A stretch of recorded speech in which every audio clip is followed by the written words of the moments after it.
Hello my dear students, कैसे हो सब लोग। I hope you all are doing very well and very nice. चलो बेटा, अपन लास्ट क्लास में पूरा गैस लॉस खत्म कर चुके थे, RMS speed, most probable speed, speeds of molecules भी खत्म कर चुके थे। अभी तक हमने क्या क्या पढ़े बेटा? एजम्पशंस ऑफ केटीजी, गैस की loss, Boyle's law, Charles law, वो सारे लॉस, राइट। फिर उसके बाद अपन पढ़े आइडियल गैस इक्वेशन। फिर आइडियल गैस इक्वेशन को लिखने की अलग अलग तरीका, 4 फॉर्मेट्स दिए थे मैंने, राइट। क्लियर बेटा। फिर अपन पढ़े speeds of molecules, RMS speed, average speed, most probable speed क्या है, ये सब पढ़े। एक और छोटा सा पॉइंट है, वो डिस्कस करके फिर अपन उसके ऊपर न्यूमेरिकल चालू करते। क्लियर बेटा।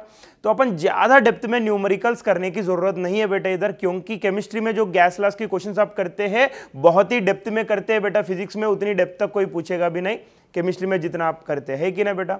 तो उस पर ज्यादा फोकस करने की इधर उतनी जरूरत नहीं। उधर परफेक्ट किया तो इधर थोड़ा अपन हल्का भी किए तो हो जाता है, लेकिन मेन पार्ट अलग है केटीजी में फिजिक्स के लिए। ये गैस लॉस की पार्ट है ना बेटा, ये ऑलरेडी आप उधर पढ़ चुके हैं अच्छे से केमिस्ट्री में, तो इधर एक बार आपको फिर से करने से थोड़ा रिवाइज हो जाएगा, तो ज्यादा स्ट्रेस देने की जरूरत नहीं है। लेकिन ज्यादा स्ट्रेस देने वाला पार्ट अलग है केटीजी में, हमको समझ रहे ना बेटा। तो ये पार्ट होने के बाद, इसका न्यूमेरिकल्स करने के बाद वो मेन पार्ट में अपन जाते हैं। गैस की इंटरनल एनर्जी कैसे ढूंढना है, डिग्रीज ऑफ फ्रीडम क्या है, law of equipartition of energy क्या है, specific heat capacity, CP CV, उनकी रिलेशन, ये मेन पार्ट है फिजिक्स की केटीजी में, जहां पे आपको क्वेश्चन आता है बेटा। आप देखें तो पिछले साल की कोई गैस लॉस पे क्वेश्चंस बहुत कम आते हैं, राइट। रेयरली आता है, अगर आए तो भी मोस्टली किसके ऊपर आता है? आइडियल गैस इक्वेशन की जो 4 फॉर्मेट है ना, उसी पे आता है। आप चेक कर सकते हैं प्रीवियस ईयर का। मोस्टली क्वेश्चंस केटीजी में किस में आता है बेटा? Specific heat capacity, CP CV, degrees of freedom, energy of the gas, इस पे आता है, जो अपना मेन पार्ट है। क्लियर है बेटा। चलो, तो ये जो शुरुआत की जो गैस लॉस की पार्ट है वो पूरा थियरी खत्म हो चुका था, उसमें थोड़ा सा एक पॉइंट बाकी है, वो डिस्कस करके फिर अपन उसके ऊपर क्या न्यूमेरिकल है वो अपन देखेंगे बुकलेट से। क्लियर बेटा। सो अब नेक्स्ट पॉइंट जो है बेटा, जो छोटा सा बाकी है, वो है pressure of a gas. Pressure of a gas, नहीं तो pressure exerted by A gas. मतलब ये कंटेनर में मैंने n मोल्स की गैस लिया है बेटा, गैस लिया था, आइडियल गैस है, पूरा आइडियली डील करते केटीजी में, राइट। तो अब ये गैस क्या करते बेटा, ये कंटेनर की वॉल्स को टकराते रहता है gas molecules. Gas molecules Brownian motion करते हैं, एजम्पशंस में पढ़ाया मैंने, इसलिए रिवीजन बहुत जरूरी है बेटा। तो ये सारे पार्टिकल्स ब्राउनियन मोशन करते हैं, मतलब रैंडमली मूव होता है। तो रैंडमली जब मूव होगा तो ये कंटेनर की जो वॉल्स है, दीवार है, उनसे टकराते हैं मॉलिक्यूल्स, इलास्टिक कोलिजन करते हैं। तो जब भी टकराएगा तो मॉलिक्यूल्स उस दीवार पे, कंटेनर की दीवारों पे प्रेशर देता है। तो कितना प्रेशर देता है गैस कंटेनर की वॉल्स पर, वॉल्स मतलब सरफेस पर कितना प्रेशर देता है? तो हमें मालूम है RMS velocity of the gas is √3RT by capital M. उसी को अपन ऐसा भी लिख सकते हैं, √3P बाई रो भी लिख सकते हैं, कि नहीं बेटा? लिखवा है कि नहीं? चेक करो एक बार लास्ट क्लास में। हाँ सर। फिर इसको दोनों side squaring on both sides करते हैं बेटा। स्क्वेयरिंग ऑन बोथ साइड्स करने से क्या आता है? VRMS square is equals to 3 × P by rho. इधर से pressure of the gas P क्या होता है? देखो बेटा, P is equals to rho, उधर जाएगा 3 पहले इधर आए तो 1/3 हो जाता है, फिर रो इधर आता है into VRMS square. Same formula chemistry में भी आप ऐसा पढ़ते हैं, 1/3 रो C स्क्वेयर बोल के पढ़ते हैं। C आप आरएमएस वेलोसिटी को C बोल के लिखते हैं कुछ लोग, तो इधर C भी ले सकते हैं। मैं VRMS लिख दिया, आरएमएस वेलोसिटी को मैंने VRMS लिखा, तो कुछ लोग इसी को C बोल के भी लिखते हैं बेटा, राइट। सो ये हुआ प्रेशर ऑफ द गैस की फॉर्मूला, 1/3 रो VRMS स्क्वेयर, राइट। नेक्स्ट ये देखो बेटा, इसको एक छोटा सा और मॉडिफिकेशन कर सकते हैं इसमें। Pressure is equals to 1/3 rho, यानी क्या बेटा? मास बाय वॉल्यूम ना, total mass of the gas divided by volume of the gas into VRMS square. No, अब इसको ऐसा लिख देता हूं, देखो बेटा, मैंने इंटू 2 डिवाइडेड बाय 2 करके इसको ऐसा लिख सकता हूं, 2/3 into half into mass of the gas divided by volume into VRMS square, ऐसा लिख सकते हैं। सर नहीं चढ़ रहे, सर नहीं समझा। ये देखो बेटा, ये टू डिशुम होगा, तो बचा क्या है? 1/3 रो VRMS स्क्वायर, यही आता है। देखो इसी फॉर्मूला को मैंने क्या किया, इंटू 2 डिवाइडेड बाई 2 किया। ऐसा क्यों किया सर, बताता हूं ना बेटा, रुको ना। अब देखो हाफ एम वी स्क्वेयर क्या होता है रे, हाफ एम वी स्क्वेयर, हाँ kinetic energy. Half M V square जो है वो ट्रांसलेशनल काइनेटिक एनर्जी बेटा। काइनेटिक एनर्जी में भी टाइप्स होता है। बॉडी जब स्ट्रेट लाइन मोशन में जाते हैं तो उसका जो काइनेटिक एनर्जी होगा वो ट्रांसलेशनल काइनेटिक एनर्जी है। बॉडी जब रोटेट होता है, ऐसा रोटेट होता है, तो रोटेशन में जो काइनेटिक होता है, काइनेटिक एनर्जी होता है, उसको कहते हैं रोटेशनल काइनेटिक एनर्जी। वो कैसे मिलता है रोटेशनल काइनेटिक एनर्जी, उसका फॉर्मूला रोटेटरी मोशन में पड़े हैं, हाफ आई ओमेगा स्क्वायर, है कि नहीं बेटा।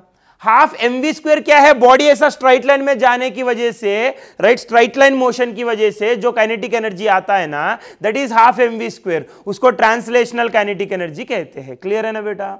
बॉडी रोटेशन की वजह से भी काइनेटिक एनर्जी आता है, वो कैसे मिलेगा, हाफ आई ओमेगा स्क्वायर की फॉर्मूला से, that is rotational kinetic energy. फिर बॉडी वाइब्रेशन की वजह से भी काइनेटिक एनर्जी आता है, उसको वाइब्रेशनल काइनेटिक एनर्जी कहते हैं। समझ रहे हैं ना बेटा। तो ऐसा काइनेटिक एनर्जी में टाइप्स है।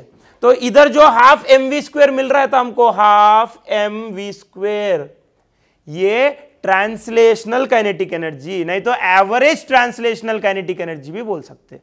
एवरेज नहीं तो मीन ट्रांसलेशनल काइनेटिक एनर्जी। ऐसा मीन क्यों बोल रहे हैं सर, नहीं तो एवरेज क्यों बोल रहे हैं, क्योंकि मैंने इधर आरएमएस वेलोसिटी लिया ना। आरएमएस वेलोसिटी क्या है, सभी मॉलिक्यूल्स का एक एवरेज लेते हैं ना अपन, दैट इज आरएमएस ना बेटा।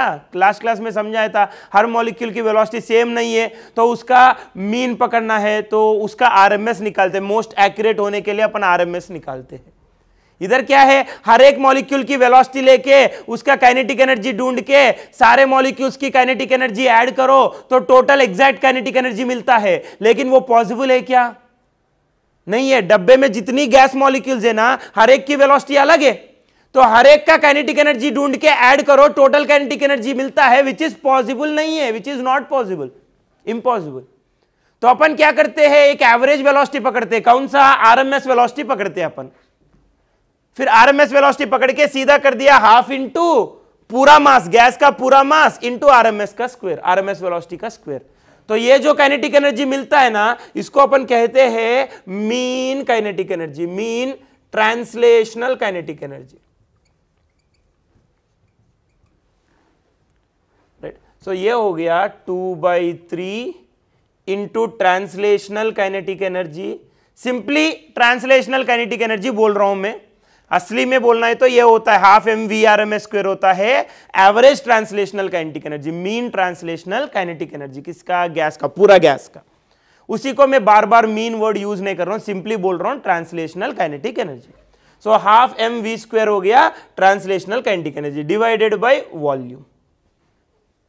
सो ये kinetic energy, total translational kinetic energy divided by total volume, ये होता है translational kinetic energy, translational kinetic energy per unit volume होता है। टोटल चॉकलेट बॉक्स खरीदा आपने तो total cost divided by total number of chocolates क्या देता है, कॉस्ट पर 1 चॉकलेट देता है कि नहीं, cost per unit chocolate. Same total translational kinetic energy, gas का, पूरा गैस का total kinetic energy, translational kinetic energy divided by total volume, तो ये क्या देगा, translational kinetic energy per unit volume देगा। समझ रहे हैं ना। यानी पूरा इस डब्बे में पूरा गैस है ना, पूरा गैस है ना, फिर मैंने एक 1 यूनिट वॉल्यूम लिया था, इसमें से 1 यूनिट वॉल्यूम का गैस लिया, फिर उस 1 यूनिट वॉल्यूम में जो गैस है ना, उसकी ट्रांसलेशनल काइनेटिक एनर्जी कितना होगा, that is nothing but translational kinetic energy per unit volume. यानी 1 यूनिट वॉल्यूम में जो गैस होगा उसका काइनेटिक एनर्जी, सिर्फ ट्रांसलेशन का, रोटेशन वाइब्रेशन नहीं ले रहा हूं, सिर्फ ट्रांसलेशन। सो ये टोटल पूरा गैस का translational energy divided by total volume कहिए तो मुझे क्या मिलता है बेटा, translational kinetic energy per unit volume मिलता है। इसी को स्मॉल ई बोल के लिखते हैं, क्या बोल के लिखते हैं, स्मॉल ई। तो pressure of the gas is 2/3 small E, where small e is, what is small e beta, total translational kinetic energy of the gas divided by total volume of the gas। इसी को क्या बोलते हैं, translational kinetic energy per unit volume बोलते हैं। ये direct पूछता है बेटा एग्जाम में, देखो इंपॉर्टेंट है, डायरेक्ट पूछेगा ये 2/3 E। समझ रहे ना बेटा, सिंपल है। स्मॉल ई यानी क्या है, total translational kinetic energy, gas का पूरा translational kinetic energy divided bye कितना वॉल्यूम ऑक्यूपाई किया गैस ने, तो ये होता है स्मॉल ई। इसी को इंग्लिश में क्या बोलते हैं अपन, translational kinetic energy per unit volume कहते हैं। क्लियर है ना बेटा? चलो ये पूरा लिख के ले लो बेटा अच्छे से, फिर अपन न्यूमेरिकल्स चालू करेंगे।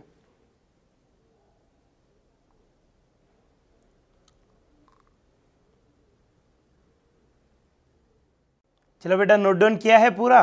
तो अभी तक हमने जितना थियरी पढ़े हैं बेटा गैस लॉस के बारे में और RMS speed, most probable speed, ये सारे चीजें हैं।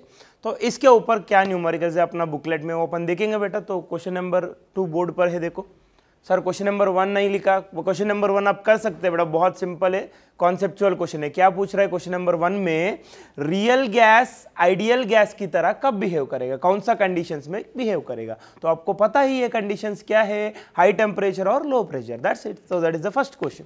तो सेकंड क्वेश्चन इधर है, लिख के ले लो बेटा अच्छे से, पूरा क्वेश्चन लिखो, पूरा क्वेश्चन अच्छे से नोट डाउन कीजिए। तो देखो बेटा क्या बोल रहा है, from the following PT graph यानी pressure versus temperature graph, what inference can be drawn. इस ग्राफ से अपन क्या बोल सकते हैं, तो ऑप्शन ऐसा दिया V1 greater than V2, V2 greater than V1, V1 equals to V2, ऐसा ऑप्शन दिया था, राइट। तो ये ग्राफ जो है बेटा ये V1 वॉल्यूम पे ड्रॉ किया, ये ग्राफ जो है ये V2 वॉल्यूम पे ड्रॉ किया, प्रेशर वर्सेस टेम्परेचर का ग्राफ बनाया वॉल्यूम को कांस्टेंट रख के। लेकिन वॉल्यूम को कांस्टेंट रखा, लेकिन कितना रखा, एक बच्चे ने वॉल्यूम को V1 रखा, एक ने V2 रखा। तो जिन्होंने वॉल्यूम V1 रख के प्रेशर वर्सेस टेम्परेचर की ग्राफ बनाया तो ग्राफ ऐसा आया, जिन्होंने वॉल्यूम V2 रख के ग्राफ बनाया तो उसकी ग्राफ थोड़ा ऊपर आया। आए तो straight line passing through origin ही आएगा दोनों को, क्योंकि टेम्परेचर कांस्टेंट रखे तो T और P डायरेक्टली प्रोपोर्शनल हो जाएगा, तो ग्राफ आता है straight line passing through origin. तो दोनों को भी वही आएगा straight line passing through origin, लेकिन स्लोप अलग आएगा, क्योंकि वो जो वॉल्यूम कांस्टेंट रखे ना उसकी वैल्यू अलग अलग रखे थे। एक बंदे ने वॉल्यूम V1 रखे थे, एक ने V2 रख के एक्सपेरिमेंट किया। तो ये ग्राफ से हमें ये पता करना है कि V1 बड़ा है कि V2 बड़ा है। तो बहुत सिंपल है बेटा, आपको क्या करना है, ये पूरा डायग्राम ड्रॉ किया ना, तो ये θ1 θ2 एरेज कर रहा हूं, जरूरत नहीं। आपको एक वर्टिकल लाइन ड्रॉ करना है, नहीं तो एक हॉरिजॉन्टल लाइन ड्रॉ करना है, कोई भी एक काम करो। मान लो मैं एक वर्टिकल लाइन ड्रॉ कर रहा हूं ऐसा, फिर वर्टिकल लाइन दोनों ग्राफ को कहां टच हो रहा है, ये वाला पॉइंट और ये वाला पॉइंट। फिर पहला ग्राफ को ये वाला पॉइंट जो है उसकी टेम्परेचर इधर है T1, दूसरा ग्राफ को पॉइंट इधर लिया ना, उधर उस वक्त टेम्परेचर कितना है, इतना है T2। प्रेशर तो सेम पकड़ा मैंने, मान लो P0, मतलब P0 प्रेशर पे फर्स्ट ग्राफ में टेम्परेचर कितना T1, P0 प्रेशर पे सेकंड ग्राफ में टेम्परेचर कितना T2। मतलब दोनों ग्राफ्स में कॉमन प्रेशर पकड़ा मैंने, एक वर्टिकल लाइन ड्रॉ किया तो एक्स एक्सिस में क्या है, प्रेशर है, तो प्रेशर सेम पकड़ा दोनों में मैं। फर्स्ट ग्राफ में भी P0 प्रेशर वाला पॉइंट पकड़ा, सेकंड ग्राफ में भी P0 प्रेशर वाला पॉइंट पकड़ा, ये वाला पॉइंट 1 2। तो ये वाला ग्राफ में पॉइंट 1 की प्रेशर कितना है देखो P0, ये वाला ग्राफ में पॉइंट 2 की प्रेशर कितना है देखो, वो भी P0 है। समझ रहे ना? तो दोनों ग्राफ्स में सेम प्रेशर वाला पॉइंट्स को लिया, कैसे लेने का, ऐसा वर्टिकल लाइन ड्रॉ करो, मिल जाता है हमको। फिर जब फर्स्ट ग्राफ में प्रेशर P0 है तब वो टेम्परेचर T1, सेकेंड ग्राफ में जब प्रेशर P0 है तब टेम्परेचर T2। क्लियर है बेटा? अब देखो हम सबको मालूम है बेटा PV equals to nRT, clear. फिर मैंने दोनों ग्राफ्स के लिए प्रेशर सेम पकड़ा, देखो प्रेशर सेम पकड़ा मैंने, P0 फर्स्ट ग्राफ में भी P0 वाला पॉइंट लिया, सेकेंड ग्राफ में भी P0 वाला पॉइंट ही लिया, तो प्रेशर सेम पकड़ा दोनों में, राइट। N एंड R तो फिक्स्ड है, सो इधर होता है volume is directly proportional to temperature. फिर जिस ग्राफ में टेम्परेचर ज्यादा आया उस ग्राफ का वॉल्यूम भी ज्यादा है, तो टेम्परेचर किसका ज्यादा है, T2 बड़ा है, देखो T2 बड़ा है T1 से, सो T2 ग्रेटर देन T1। तो देयरफॉर मैं बोलूंगा टेम्परेचर और वॉल्यूम डायरेक्टली प्रोपोर्शनल निकला, तो T2 ग्रेटर देन T1 है, तो मैं बोलूंगा V2 is greater than V1। Simple. Same questions आपने केमिस्ट्री में भी किया है, वैसे ही सेम, में बोला ना वही क्वेश्चंस आएगा। इनफैक्ट आप उधर ही ज्यादा डेप्थ में पढ़ते हैं, इधर उतनी डेप्थ में जरूरत नहीं है एग्जाम पॉइंट ऑफ व्यू। तो मैंने प्रेशर कॉमन रखा दोनों ग्राफ्स में, तो जब प्रेशर कॉमन रखते हैं फिर जिस ग्राफ में टेम्परेचर ज्यादा है उसी ग्राफ का वॉल्यूम भी ज्यादा निकलेगा। तो टेम्परेचर ज्यादा सेकंड ग्राफ को निकला तो वॉल्यूम भी उसका ज्यादा आएगा। समझ रहे ना बेटा? सर ये नहीं चल रहा है सर हमको लॉजिक, तो एक और मेथड है, समझा देता हूं। देखो बेटा, हमें मालूम है PV is equals to NRT, ये हमें पता है कि नहीं पता है? हाँ सर पता है। तो दोनों तरफ डिफरेंशिएशन कर देते हैं। बच्चे ने वॉल्यूम फिक्स रख के प्रेशर और टेम्परेचर की ग्राफ बनाया, लेकिन वॉल्यूम फिक्स रखे, लेकिन कितना रखे वॉल्यूम? एक ने V1 रखे, एक ने V2 रखे, तो इसलिए अलग अलग ग्राफ आए। समझ रहे ना बेटा? तो इधर बदल रहा है कौन सा? P और T बदल रहा है। एक ग्राफ की अगर देखे तो एक ग्राफ में क्या बदल रहा है? P और T बदल रहा है, वॉल्यूम तो फिक्स्ड है, राइट? तो अब डिफरेंशिएशन लगाओ दोनों तरफ। So differentiation of PV is equals to differentiation of NRT। Volume तो फिक्स रख के एक्सपेरिमेंट कर रहे हैं बच्चे। सिंगल ग्राफ देखो, एक ग्राफ में वॉल्यूम फिक्स्ड है, वॉल्यूम V1 पकड़ के फिक्स रख के फिर प्रेशर और टेम्परेचर की ग्राफ बनाया तो ऐसा आया। फिर ये वाला बच्चे भी उनकी वॉल्यूम फिक्स रख के ग्राफ बनाया था। समझ रहे ना बेटा? बस दोनों बच्चे अलग अलग वॉल्यूम लिए हैं, लेकिन जितना भी वॉल्यूम लिया उसको फिक्स रखे हैं, राइट बेटा? तो वॉल्यूम फिक्स है तो वो डिफरेंशिएशन से बाहर आ जाएगा, कांस्टेंट। तो बचता क्या है? Differentiation of pressure dP। N और R भी फिक्स्ड क्वांटिटीज है, वो भी डिफरेंशिएशन से बाहर आएगा, तो बचता है डिफरेंशिएशन ऑफ T dt। समझ रहे ना बेटा? तो दोनों साइड डिफरेंशिएशन लगाया, इधर वॉल्यूम कांस्टेंट है तो बाहर आ जाएगा, तो V इंटू dP। फिर ये NR कांस्टेंट से बाहर आएगा तो NR इंटू dt आता है। फिर इधर से volume V is equals to NR into dt by dP। ये dP को उधर भेजा तो dt by dP। So dt by dP आप देखो क्या होता है। टेम्परेचर को मैंने y एक्सिस में लिया, प्रेशर को x एक्सिस में लिया, तो dt बाई dP मतलब dy बाई dx होगा ना। dy बाई dx मतलब क्या होता है? स्लोप होता है ग्राफ का। क्लियर है ना बेटा? तो अब देखो इधर volume is directly proportional to slope. तो कौन सी ग्राफ की स्लोप ज्यादा है? देखो बेटा, सेकंड ग्राफ की स्लोप ज्यादा है, तो V2 बड़ा रहेगा V1 से, therefore V2 greater than V1। और वैसे ही ये सारे चीजें मैंने आपको थियरी में भी एक्सप्लेन किया था। चार्ल्स लॉ, बॉयल्स लॉ पढ़ते समय ये लॉजिक में उधर ही समझाया था, वही सेम क्वेश्चन आया इधर। क्लियर है ना बेटा? चलो पूरा लिख के ले लो अच्छे से। लिख के लिए तो नेक्स्ट क्वेश्चन पे जाइए बेटा। क्वेश्चन नंबर 3 क्या बोल रहा है देखो, बहुत अच्छे से देखो बेटा।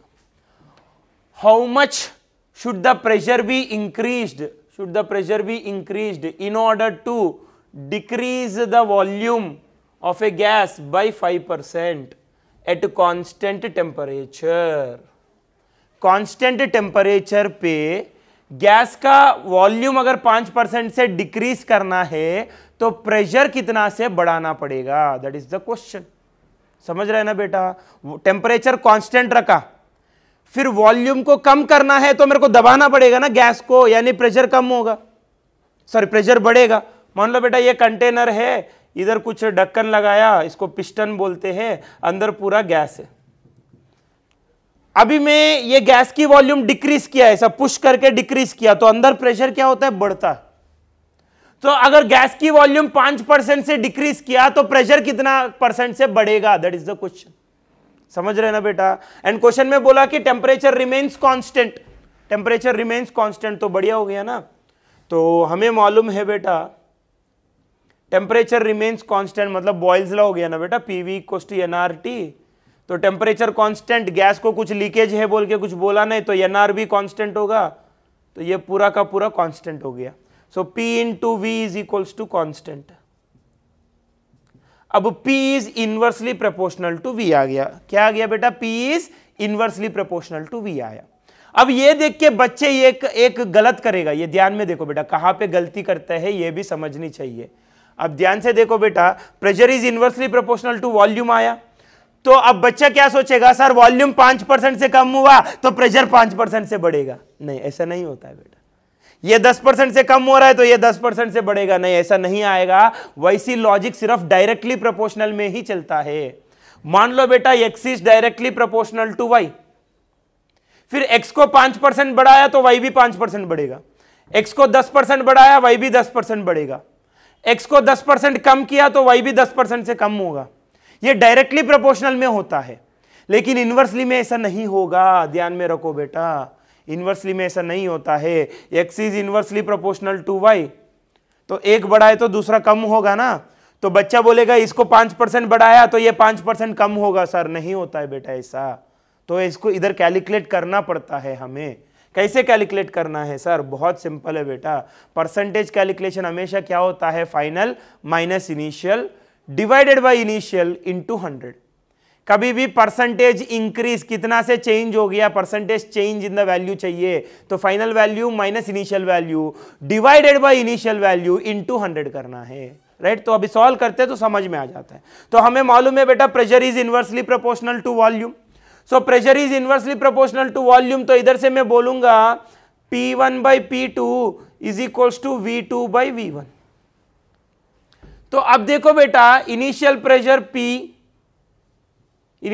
P1, नहीं तो P मान लिया, P1 को P पकड़ा तो P2 मेरे को चाहिए फाइनल प्रेशर, ओके, नहीं तो ऐसा भी रख सकते P1 by P2 चलेगा। Now what is final volume V2? Final volume V2 कितना? इन्होंने क्वेश्चन में बोला वॉल्यूम को 5% से डिक्रीज किया, तो इनिशियल वॉल्यूम V1 को मैंने V पकड़ा बेटा, तो फाइनल वॉल्यूम V2 क्या होता है, इसमें से 5% निकालना, 5% से डिक्रीज किया ना वॉल्यूम को, तो इनिशियल वॉल्यूम जो है वो 100% का मानने का। कभी भी इनिशियल वैल्यू को कितना मानना है बेटा, 100% मानना है, 100%। तो उसमें से 5% डिक्रीज किया तो फाइनल वैल्यू क्या होगा, 95% होगा। 95% मतलब वैल्यू में कितना, डिवाइडेड बाय 100 करो, 95% को डिवाइडेड बाय 100 किए तो कितना, 0.95, तो फाइनल वॉल्यूम होगा 0.95V। समझ रहे क्या बेटा?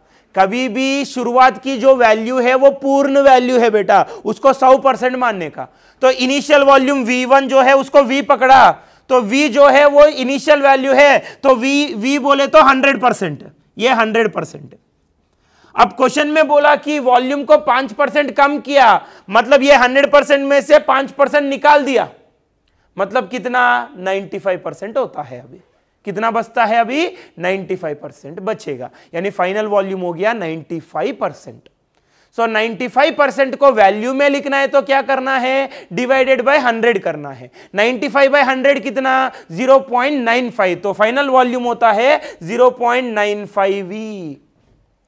ये भी नहीं जम रहा है तो और सिंपल सी लॉजिक छोटे बच्चे की जैसे बता देता हूं। देखो बेटा इनिशियल वॉल्यूम V है बेटा, इनिशियल वॉल्यूम कितना V, तो उसको 100% मानने का। इनिशियल वॉल्यूम V जो है वो 100% है, 100% है। अब इसमें से 5% कम किया बोला तो फाइनल वॉल्यूम कितने परसेंट होगा, 95% ही होगा ना। तो 100% अगर V है तो 95% कितना होगा, तो सॉल्व करके देखो, this into this by this करके देखो, 0.95V आएगा। समझ रहे ना बेटा? तो इनिशियल वॉल्यूम V है तो फाइनल वॉल्यूम 0.95V है। समझ रहे ना बेटा? सिंपल है, सिंपल लॉजिक। इनिशियल वॉल्यूम को 100% मानने का, इनिशियल को हमेशा 100%, तो 100% की वैल्यू V है तो 95% की वैल्यू कितना होगा, तो चेक किए तो आएगा 0.95V।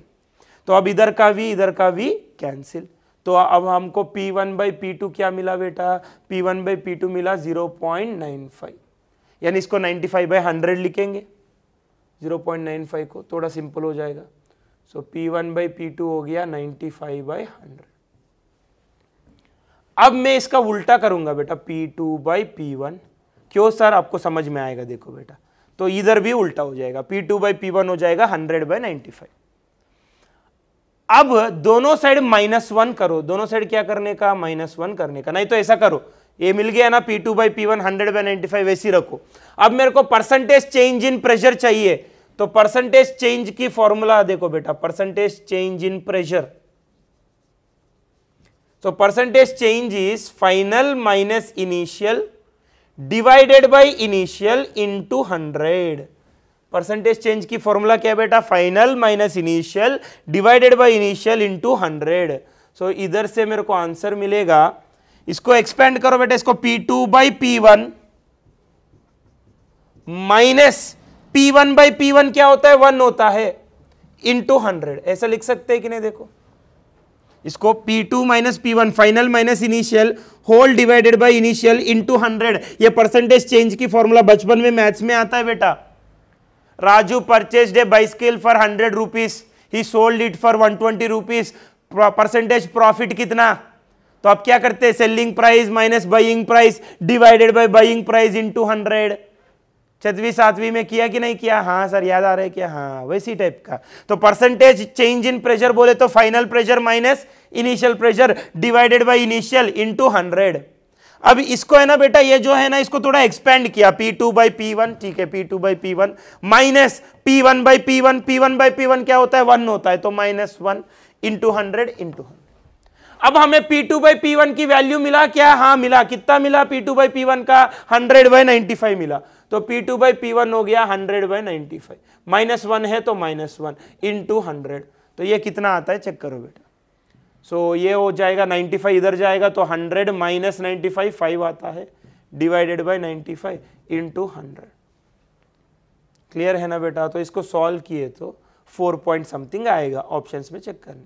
5 1 ज़र 5 45, 5 9 ज़र 45, तो 100 बाई 19, 100 बाई 19, 100 बाई 20 कितना बेटा? 5 ना, तो 100 बाई 19 ये 20 से कम है तो वैल्यू 5 से थोड़ा ज्यादा आएगा, ये 5 पॉइंट समथिंग आएगा। ऑप्शंस में जो पास में है चेक करने का 5 पॉइंट समथिंग आता है। 100 बाई 19 5.12 या 5.2 ऐसा कुछ आता है, चेक करो कितना आता है। So this will be the answer. तो एग्जैक्ट 5% नहीं आया देखो। तो बच्चे जनरली मिस्टेक क्या करेगा, वॉल्यूम को 5% से डिक्रीज किया तो प्रेशर कितना परसेंट से बढ़ेगा, दैट इज द क्वेश्चन। तो pressure inversely proportional to volume, तो बच्चे बोलेगा वॉल्यूम को 5% डिक्रीज किया तो प्रेशर 5% बढ़ेगा, नहीं। देखो बेटा 5 से ज्यादा आता है आंसर, देखो समझ में आ रहे ना बेटा। तो एग्जैक्ट ऐसा होता नहीं है, तो सॉल्व करना पड़ेगा। कैसे सॉल्व करना पड़ेगा, बस ये याद रखना है आपको। P2 बाई P1 ढूंढना है, फिर परसेंटेज चेंज होता है P2 minus P1 divided by P1 into 100। फिर जो P2 बाई P1 हमको मिला वो इसमें डालने का, फिर हमें परसेंटेज चेंज आएगा। क्लियर है ना बेटा? चलो नोट डाउन करो अच्छे से, फटाफट पूरा लिख के ले लो बेटा अच्छे से। चलो नोट डाउन किया ना बेटा, राइट। तो ये कैलकुलेट करके देखो बेटा, 5 से ज्यादा आएगा, 5.2 5.3 आएगा अराउंड, चेक करो 5.26। तो कभी भी ऐसा डायरेक्ट नहीं लिखना, इनवर्सली प्रोपोर्शनल है, एक 5% से बढ़ाया तो दूसरा 5% से कम होगा, ऐसा नहीं होता बेटा, सॉल्व करना है। क्लियर है? तो परसेंटेज की फॉर्मूला थोड़ा दिमाग में रखो, final minus initial divided by initial into 100, right. तो हमें क्या करना है, फाइनल वैल्यू ढूंढना पड़ेगा रिलेशन यूज करके, ऐसा रिलेशंस यूज करके। हमें मिला P is inversely proportional to V मिला ना, तो P1 by P2 is equal to V2 by V1, इधर से मुझे P2 मिलेगा, फाइनल वैल्यू मिलेगा। फाइनल वैल्यू मिल गया, फिर परसेंटेज चेंज होता है final minus initial divided by initial into 100। ये सॉल्व करना है आपको। क्लियर है ना बेटा? फिर आपको परसेंटेज मिल जाएगा। तो कभी भी डायरेक्ट नहीं लिखने का। नेक्स्ट क्वेश्चन देखो बेटा, ये vessel a closed vessel A having volume V contains nitrogen gas at pressure P and temperature T। एक वेजल है A, उसमें नाइट्रोजन गैस है, उस नाइट्रोजन गैस की प्रेशर P, टेम्परेचर T और वॉल्यूम V है, right. Next another closed vessel B having the same volume contains helium at same pressure P but temperature 3T। दूसरा container लिया, उसका भी वॉल्यूम सेम है, उसमें हीलियम गैस लिया था। क्या लिया था? Helium gas. उसका भी प्रेशर सेम है, वॉल्यूम भी सेम है दूसरा कंटेनर का, लेकिन टेम्परेचर अलग है 3T। तो दो कंटेनर है बेटा, दोनों की वॉल्यूम सेम है, एक में हाइड्रोजन गैस है, सॉरी नाइट्रोजन गैस है और एक में हीलियम गैस है। तो दोनों डब्बे की वॉल्यूम सेम है, प्रेशर भी सेम है, बस टेम्परेचर अलग है, एक का टेम्परेचर T, एक का 3T है। सो पूछा क्या है, the ratio of the masses of nitrogen and helium in the vessel A and B. Vessel A में जो नाइट्रोजन गैस है उसका कितना मास है और वेजल बी में जो हीलियम गैस है उसका कितना मास है, दोनों मासेस की रेशियो चाहिए मेरे को। क्या चाहिए? रेशियो चाहिए। बस अपने को सारे क्वेश्चंस गैस लॉस का, चार्ल्स लॉ, बॉयल्स लॉ, ये सब याद रखने का भी जरूरत नहीं बेटा। जितना क्वेश्चन से सारे PV इक्वल्स टू nRT से सॉल्व कर सकते हैं अपन, आइडियल गैस इक्वेशन से कर सकते हैं। तो हमें मालूम है बेटा पीवी इक्वल्स टू एनआरटी, और क्वेश्चन में बोला कि दोनों कंटेनर की वॉल्यूम सेम बोला, वॉल्यूम सेम है, दोनों कंटेनर का प्रेशर भी सेम बोला तो प्रेशर भी सेम है, आर तो ऑलरेडी कांस्टेंट है। सो अब इधर से क्या हो गया बेटा, n into T is constant हो गया ना, n into T is constant. Clear है ना बेटा, क्योंकि बाकी सब कॉन्स्टेंट है ना, एन टी छोड़ के बाकी सब कॉन्स्टेंट है। एन क्या है, नंबर ऑफ मोल्स, हीलियम की नंबर ऑफ मोल्स कितना, नाइट्रोजन की कितना मालूम नहीं है तो वो कांस्टेंट नहीं होगा। टेम्परेचर अलग अलग है दोनों का, एक का टी एक का 3T, तो वो भी कांस्टेंट नहीं है। तो कांस्टेंट्स कौन है, प्रेशर, वॉल्यूम और आर। तो n इंटू टी छोड़ के बाकी सब कांस्टेंट्स है, तो n into T should be constant, मतलब n1 t1 must be equal to n2 t2। तो n1 यानी number of moles of nitrogen, t1 कितना दिया था नाइट्रोजन की टेम्परेचर, t दिया था क्वेश्चन में, n2 यानी number of moles of helium second container का, T2 टेम्परेचर क्या दिया था दूसरा गैस का, हीलियम का 3T दिया था। अब T डिंग डिंग, फिर इधर से n1 बाई n2 क्या मिला हमको, 3 मिला था, n1 बाई m2 क्या मिला, 3 मिला। अब हमें क्या चाहिए, मोल्स की रेशियो मिला, लेकिन हमें क्या चाहिए, गैस का मासेस की रेशियो चाहिए। मेरे को मास ऑफ हीलियम, सॉरी पहला में क्या है, nitrogen, mass of nitrogen gas by mass of helium gas, ये चाहिए मेरे को, ये रेशियो चाहिए। तो ये बहुत सिंपल है। मैं मास को कैसे लिख सकता हूं बेटा, मास को मैं लिख सकता हूं कि number of moles into molar mass लिख सकते हैं कि नहीं बेटा, मास ऑफ द गैस को number of moles into molar mass लिख सकते हैं कि नहीं, हाँ सर। तो सिमिलरली इधर भी मास ऑफ हीलियम गैस को number of moles into molar mass. तो नाइट्रोजन गैस की नंबर ऑफ मोल्स n1 पकड़ा और हीलियम गैस की कितना पकड़ा, n2 पकड़ा। तो n1 बाई n2 का तो ऑलरेडी हमें पता है, n1 बाई n2 कितना 3 है, तो n1 बाई n2 की जगह 3 डालो। What is molar mass of nitrogen gas, nitrogen gas की मोलार मास कितना 28। What is the molar mass of helium gas, helium gas की मोलार मास कितना 4। सो 28 बाई 4 कितना 7 आएगा, फिर 7 3 ज़र 21। So this is the ratio of mass of nitrogen gas to mass of helium gas. Nitrogen gas की कितना मास है और हीलियम गैस की कितना मास है, उन दोनों की रेशियो पूछा तो कितना मिला बेटा हमें, 21:1 मिला था। क्लियर है ना बेटा, चलो नोट डाउन कीजिएगा फटाफट, बहुत सिंपल है बेटा। सारे questions PV equals to NRT डाल के सॉल्व कर सकते हैं बेटा, चेक करो। चलो बेटा नेक्स्ट क्वेश्चन लिख के ले लो, क्वेश्चन नंबर 5 अच्छे से लिखो बेटा पूरा। क्या बोल रहे, in a vessel of volume V there is a perfect gas at pressure P and absolute temperature T। एक वेजल है उसमें उसकी वॉल्यूम V है और उसके अंदर जो गैस है वो प्रेशर P दे रहा था और उसकी टेम्परेचर T है। The mass of each molecule of the gas is small m। Small m क्या है, मास ऑफ द गैस नहीं है, mass of each molecule, each molecule की मास है जो अपन म्यू बोल के दिया था मैंने थियरी में, कंफ्यूज नहीं होना है बोल के मैंने मास ऑफ वन मॉलिक्यूल को म्यू बोल के लिखवाता था ना, हाँ उसी को इन्होंने स्मॉल m बोल के लिखा था बस। And k is Boltzmann constant, then the density of the gas is dash. Important question है बेटा, जेई में भी पूछा था सेम सवाल, और सेम सवाल नीट में भी 2 बार पूछा था। कुछ नहीं, बहुत सिंपल है। एक बार आप लोग क्या करना है, मैंने आइडियल गैस इक्वेशन की जो 4 अलग अलग तरीके हैं लिखने का, वो जो पढ़ाया था ना वो एक बार ओपन करो। उसमें एक इक्वेशन डेंसिटी की टर्म्स में लिखवाया था। क्या लिखवाया था देखो बेटा, डेंसिटी की टर्म्स में pressure of the gas P is equals to rho k T divided by mu बोल के लिखवाए कि नहीं लिखवाए देखो। उसमें म्यू यानी क्या बोला मैंने, मास ऑफ वन मॉलिक्यूल बोला, मॉलिक्यूलर मास। उसी वक्त मॉलिक्यूलर मास मोलर मास के बीच में डिफरेंस समझाया मैंने, इसलिए रिवीजन करना है बेटा, डेली रिवीजन किए तो अच्छा खासा याद रहेगा पहले क्या बताया। फिर जब पहले क्या बताया थियरी में वो याद रहा तो न्यूमेरिकल्स आसान जाता है, कभी भी दिमाग में रखो बेटा, राइट। तो अब देखो P is equal to rho k T by mu, ideal gas equation का 4 फॉर्मेट में एक फॉर्मेट यही था। फिर इसमें से हमको रो की वैल्यू चाहिए डेंसिटी का, तो अब इधर से rho is equals to P mu by k T. P यानी pressure of the gas, mu यानी मास ऑफ वन मॉलिक्यूल। इन्होंने मास ऑफ वन मॉलिक्यूल का स्मॉल m दिया था क्वेश्चन में, क्वेश्चन में mass of one molecule small m दिया तो म्यू की जगह स्मॉल m रख दो divided by kT, that's it, this is the answer, Pm/kT। Clear है ना बेटा? चलो नोट डाउन करो अच्छे से फटाफट। ये ऑलरेडी मालूम है, फॉर्मूला को ही पूछा था डायरेक्ट क्वेश्चन में। ऐसा जो फॉर्मूले अपन पढ़े हैं ना बेटा, उसको डायरेक्ट पूछते थे सवाल में। वो जो 4 फॉर्मेट दिया था आइडियल गैस इक्वेशन का, डायरेक्ट पूछेगा उसकी फॉर्मेट को। अभी ये तो वही है ना, डायरेक्ट ही तो पूछे, समझे ना बेटा? चलो नोट डाउन किए तो नेक्स्ट क्वेश्चन लिख के ले लो बेटा अच्छे से।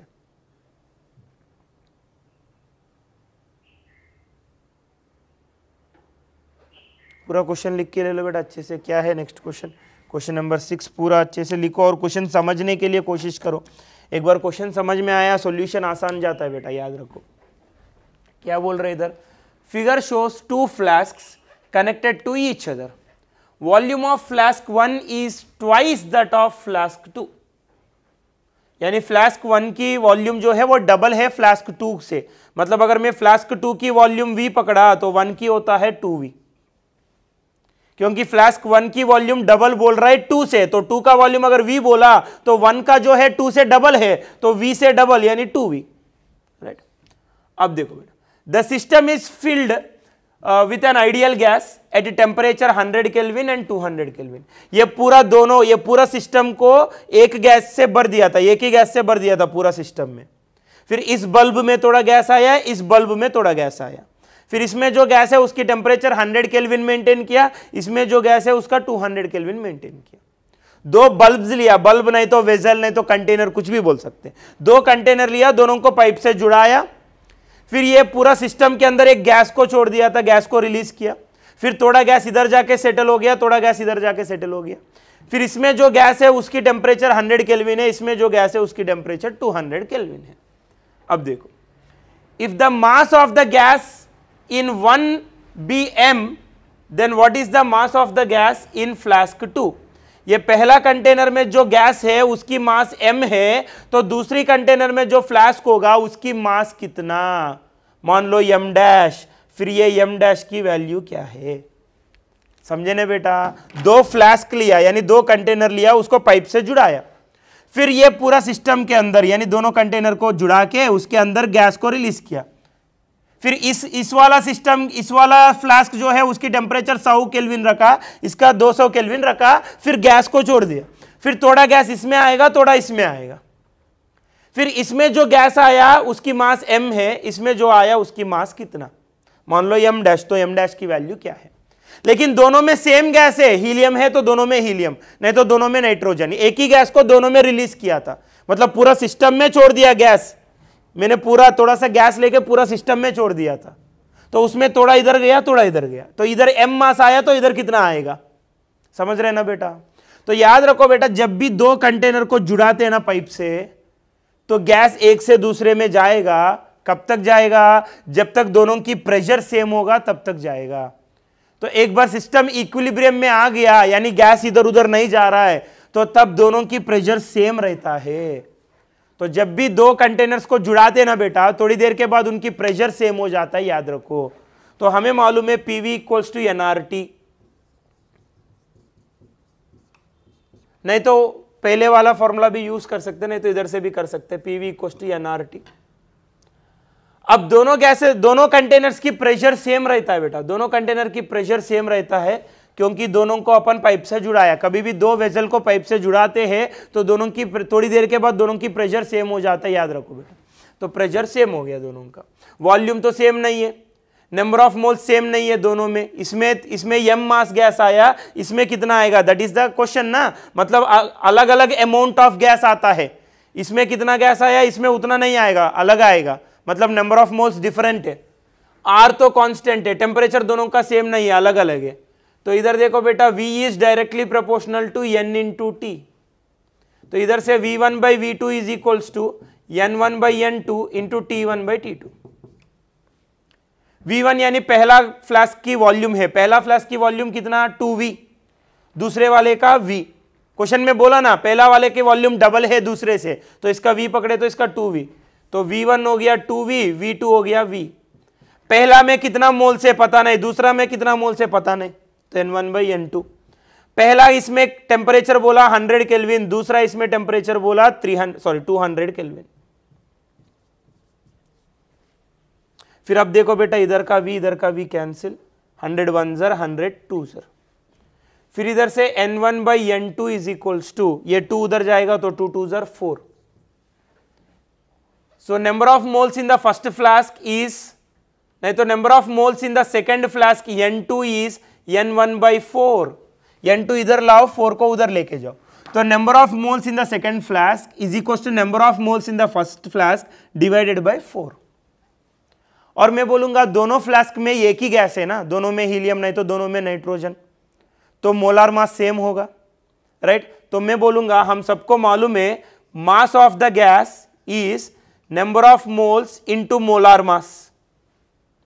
अब दोनों फ्लास्क में सेम गैस को रिलीज किया हमने, तो मोलार मास सेम है, कांस्टेंट है, तो mass of the gas is directly proportional to number of moles.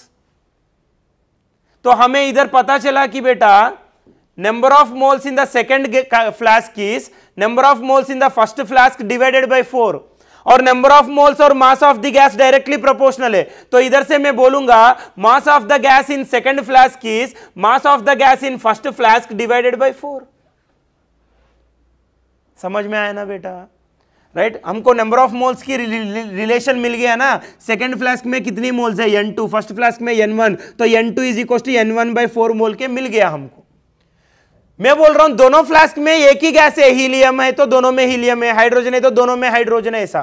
तो हमको मालूम है मास ऑफ द गैस, पूरा गैस की टोटल मास अगर चाहिए तो total mass of the gas is number of moles into molar mass. तो दोनों फ्लास्क में एक ही गैस है ना, तो मोलार मास कांस्टेंट है, तो mass of the gas is directly proportional to number of moles. तो इन दोनों में नंबर ऑफ मोल्स की रिलेशन कैसे है, गैस का मास का रिलेशन भी वैसी रहेगा। इसमें नंबर ऑफ मोल्स 2:4 में है तो मास भी 2:4 में होगा, नंबर ऑफ मोल्स 1:2 में है तो मास भी 1:2 में होगा, नंबर ऑफ मोल्स 1:4 में है तो मास भी 1:4 में होगा, ऐसा। क्योंकि सेम गैस है ना, इसमें हाइड्रोजन है तो इसमें भी हाइड्रोजन है, इसमें हीलियम है तो इसमें भी हीलियम होगा।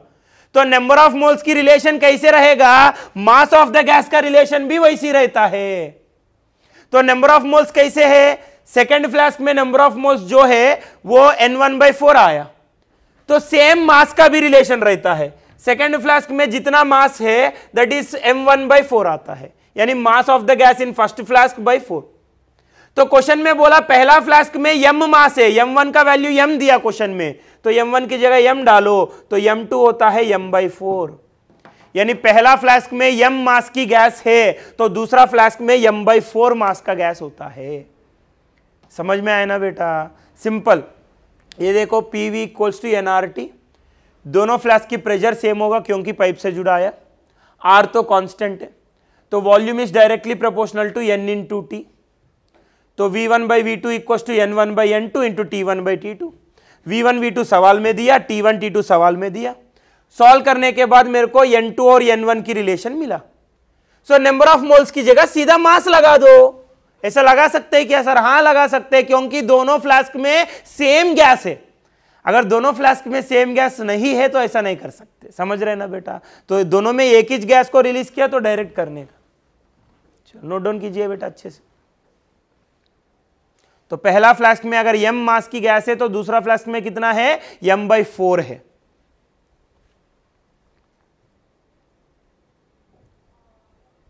चलो पूरा नोट डाउन किया ना बेटा, राइट। तो आगे जो भी न्यूमेरिकल्स है बेटा अपन नेक्स्ट क्लास में कंटिन्यू करेंगे। Till then stay home, stay safe, practice physics very well. Thank you very much.